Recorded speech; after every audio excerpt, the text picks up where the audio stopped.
চতুর্থে মা ভট্টারিকা মাগো সহায় হুয়া কণ্ঠে বসি পদ কহি দিও মাগো সহায় হুয়া।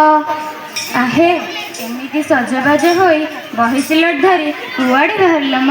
ତୁ ଜାଣିନୁ କି ଆମ ଜିଲ୍ଲାରେ ସମ୍ପୂର୍ଣ୍ଣ ସାକ୍ଷରତା ଅଭିଯାନ ଚାଲିଛି। ଯେଉଁମାନେ ପାଠ ପଢ଼ିନାହାନ୍ତି ସେମାନେ ସମସ୍ତେ ପଢ଼ିବେ ଓ ସାକ୍ଷର ହେବେ।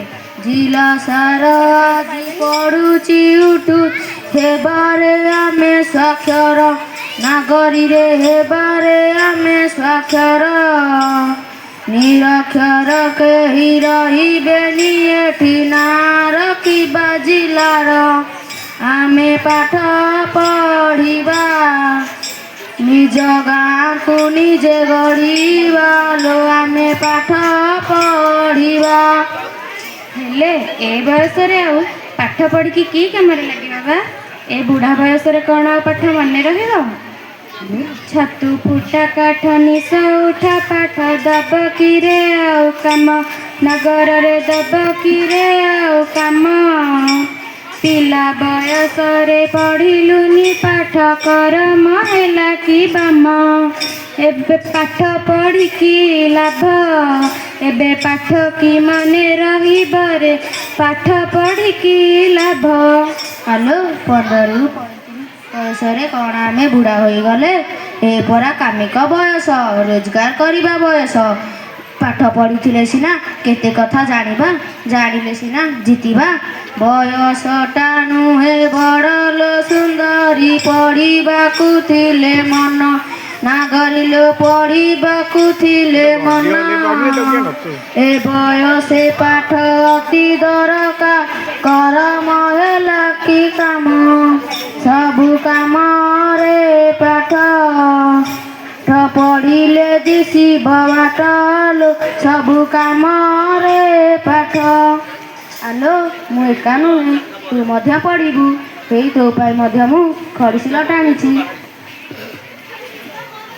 କି ଛୋପରା କଥା ମ, ମୋର ପାଠ କ'ଣ ହେବ? ମୋର ବା ବେଳ କାହିଁ? ଝିଅ ଜନମ ତ ଚୁଲି ମୁଣ୍ଡକୁରେ ପଢ଼ିବି କିଆଁ ମୁଁ ପାଠ ନଗରରେ ପଢ଼ିବି କିଆଁ ମୁଁ ପାଠ।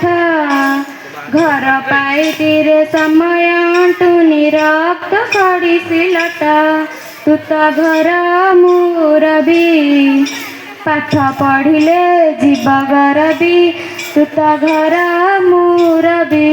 ହ୍ୟାଲୋ ମା ଯଦି ପଢ଼ିଥିବ ପିଲାଏ ନିଶ୍ଚୟ ପଢ଼ିବେ। ମୋ ମା ଯଦି ପଢ଼ିଥାନ୍ତା ମୁଁ କ'ଣ ଅପାଠୁଆ ହୋଇଥାନ୍ତି? ତୁ ଯଦି 2 ଅକ୍ଷର ପଢ଼ିଲୁ ଭାଗବତ ଲକ୍ଷ୍ମୀ ପୁରାଣ ତ ପଢ଼ିପାରିବୁ। ମା ପଢ଼ିଥିଲେ ପିଲାଏ ପଢ଼ିବେ ଦେଶ ଯେ ଆଗେଇ ଯିବ ନାଗରିଲୋ ଦେଶ ଯେ ଆଗେଇ ଯିବ। ଗୀତା ଭାଗବତ ପୁରାଣ ପଢ଼ିବୁ ପାଠ ଯେବେ ପଢ଼ିଥିବ। ପାଠ ମୂଲ୍ୟ ଧନ ବେଳ ଆସୁଛି କର ଅର୍ଜନ ଲୋ ପାଠ ମୂଲ୍ୟ ଧନ। ହଉ ତମେ ଯଦି କହୁଛ ତେବେ ଆମେ ସମସ୍ତେ ପଢ଼ିବା। ଠିକ୍ ଅଛି ଚାଲ ଆମ ଗାଁର ମା ମାଉସୀ ଭାଇ ଭଉଣୀକୁ ନିବେଦନ କରିବା ଯେଉଁମାନେ ନିରକ୍ଷର ଅଛନ୍ତି ସମସ୍ତେ ପଢ଼ିବେ ଓ ସାକ୍ଷର ହେବେ। ମା ମାଉସୀଙ୍କୁ ଭାଇ ଭଉଣୀକୁ କରୁ ଆମ୍ଭେ ନିବେଦନ ଭାଇମାନେ କରୁ ଆମ୍ଭେ ନିବେଦନ।